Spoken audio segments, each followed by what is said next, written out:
Penjajahan bangsa Eropa telah memberikan dampak yang begitu besar bagi Indonesia. Dampak tersebut masih ada hingga kini dalam berbagai bidang, baik itu bidang politik, hukum, ekonomi, sosial, budaya, maupun ilmu pengetahuan dan teknologi. Dampak penjajahan bangsa Eropa dalam bidang politik berkaitan dengan sistem pemerintahan. Sebelum berada di bawah kekuasaan asing, Indonesia mempunyai sistem pemerintahan sendiri, yaitu sistem pemerintahan tradisional yang berbentuk kerajaan atau kesultanan, di mana dipimpin oleh raja atau sultan yang dibantu oleh orang-orang kepercayaannya, seperti penasihat kerajaan, patih, menteri, dan panglima. Ketika kolonialisme dan imperialisme mulai masuk ke Indonesia, sistem pemerintahan tradisional diganti oleh sistem pemerintahan kolonial. Pemerintah kolonial Belanda membagi sistem pemerintahan menjadi 3 bentuk. Yang pertama disebut dengan pemerintahan Weltbestuur, yaitu kerajaan yang berada di luar struktur pemerintahan kolonial. Artinya, pemerintah pusat memberikan hak otonom kepada suatu daerah untuk mengurusi sendiri daerahnya. Dalam hal ini adalah kerajaan Belanda.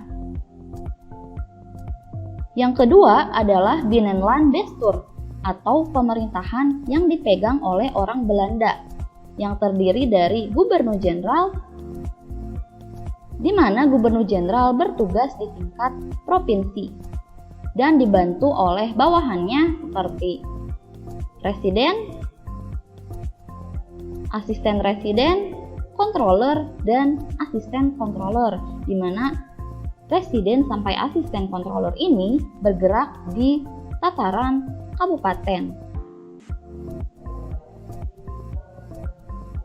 Yang ketiga adalah Pangreh-Praja atau pemerintahan yang dipegang oleh kaum pribumi yang terdiri dari bupati yang dibantu juga oleh patih, kemudian wedana, dan juga asisten wedana.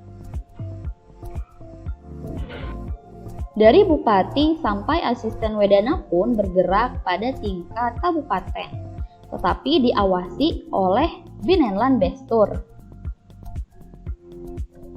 Itulah dampak dalam bidang politik yang sedikit banyak masih bisa kita temukan pada hari ini.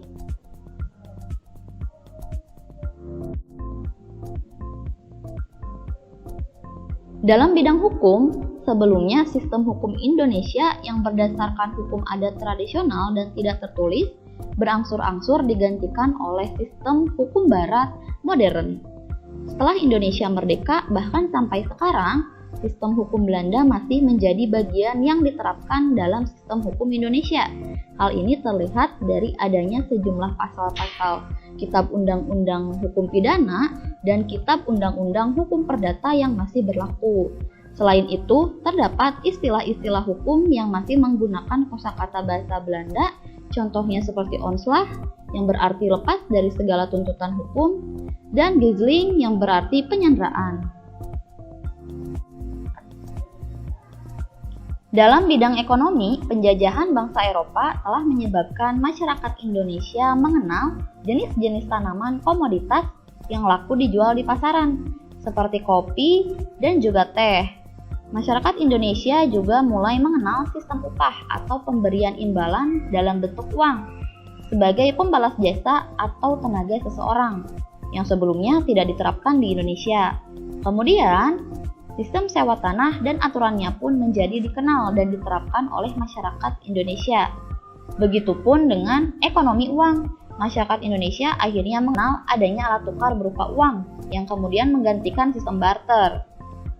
Sistem kerja kontrak antara pekerja dengan pengusaha yang masih dikenal masyarakat Indonesia hingga kini juga merupakan pengaruh dari penjajahan bangsa Barat.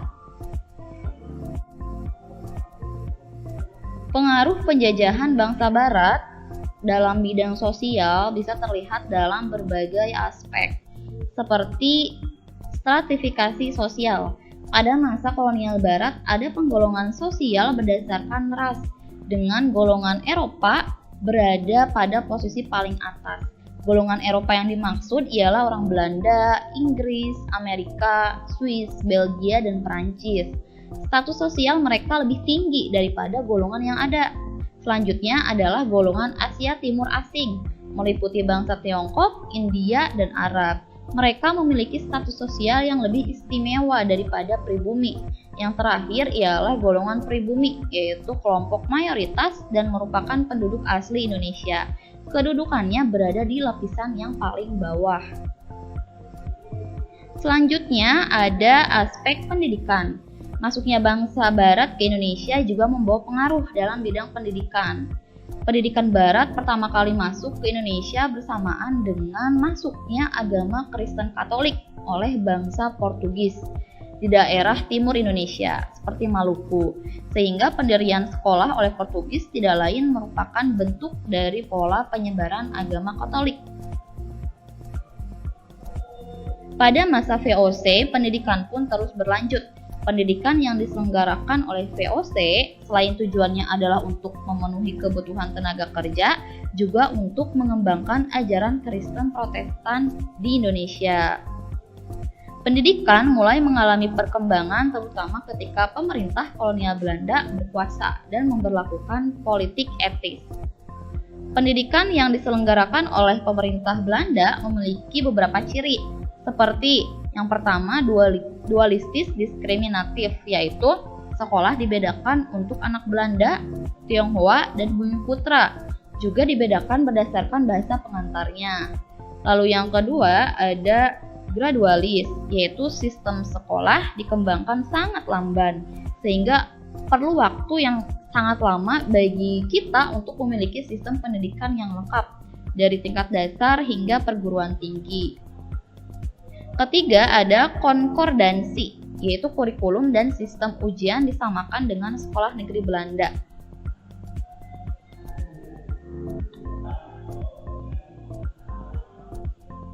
Beberapa contoh sekolah yang didirikan pada masa pemerintah kolonial Belanda antara lain pada jenjang pendidikan rendah ada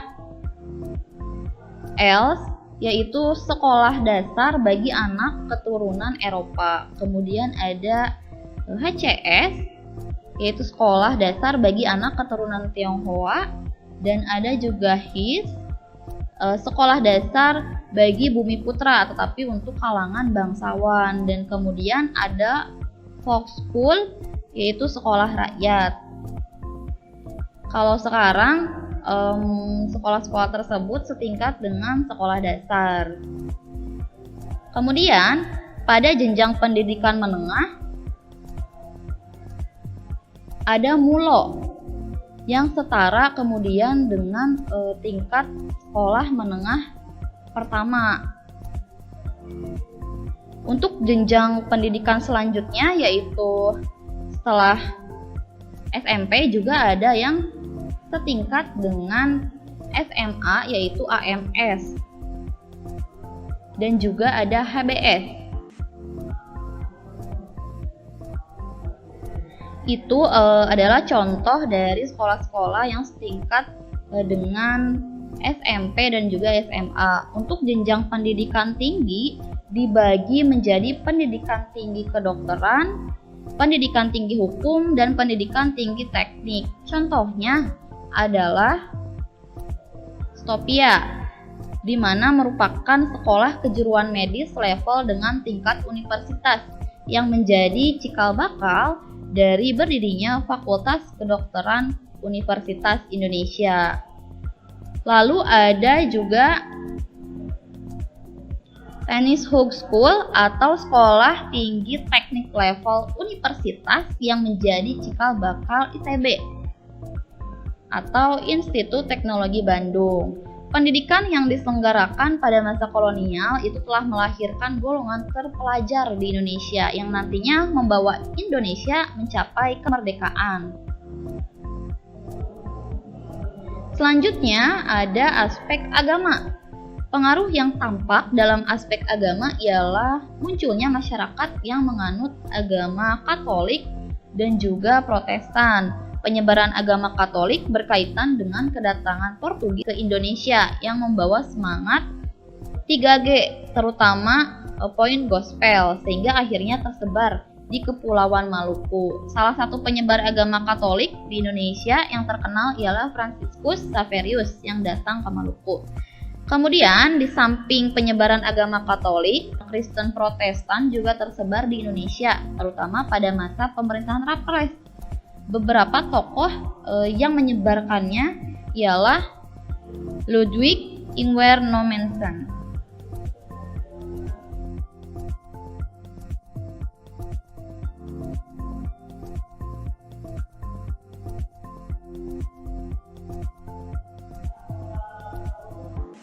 Kedatangan bangsa Barat ke Indonesia juga mempengaruhi kebudayaan bangsa Indonesia, mulai dari musik, arsitektur, kosakata, sampai gaya hidup. Yang pertama ada musik keroncong. Ternyata musik keroncong juga yang kita kenal sekarang ini berasal dari Portugis. Selanjutnya ada arsitektur. Dalam bidang arsitektur, kedatangan bangsa Barat juga mengenalkan hal baru, seperti bangunan-bangunan khas yang kemudian menjadi saksi terhadap segala peristiwa masa lampau. Contohnya bangunan Museum Fathahillah di Kota Tua dengan gaya arsitektur pada zaman Belanda. Juga ada benteng, yaitu Benteng Vredenburg di Yogyakarta sebagai contoh dari arsitektur Belanda. Kemudian dalam aspek bahasa juga terdapat beberapa kosakata Indonesia yang merupakan kata serapan baik dari bahasa Portugis maupun bahasa Belanda. Contohnya, kata bendera ternyata berasal dari kata bandera yang juga dari bahasa Portugis. Selanjutnya ada kata gereja diambil dari igreja bahasa Portugis. Kemudian ada lemari dari kata almario bahasa Portugis juga. Selain itu ada pistol dari kata pistol dari bahasa Belanda. Juga ada sandal dari kata sandal bahasa Belanda juga. Selanjutnya ada kelas yang berasal dari kata kelas diambil dari bahasa Belanda. Selanjutnya gaya hidup. Perubahan pada budaya akibat dari kolonialisme Barat dapat dilihat dari cara hidup, cara bergaul, cara berpakaian, dan pendidikan yang dipengaruhi oleh Barat yang semakin meluas dan dikenal di kalangan atas atau istana. Sementara itu, beberapa tradisi di lingkungan istana mulai luntur dan ditinggalkan. Di kalangan penguasa pun timbul kekhawatiran bahwa pengaruh kehidupan Barat dapat merusak nilai-nilai kehidupan tradisional. Masyarakat perkotaan juga mulai mengenal tari-tarian Barat seperti dansa, kemudian minum-minuman yang dikenalkan oleh para pejabat Belanda, sehingga dapat mempengaruhi sebagian perilaku masyarakat Indonesia.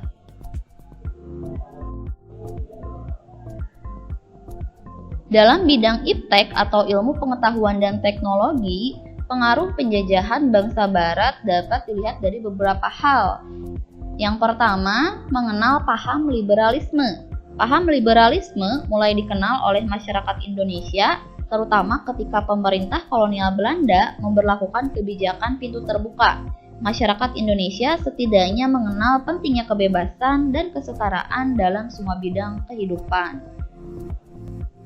Kemudian, masyarakat Indonesia juga mengenal teknologi berbasis mesin.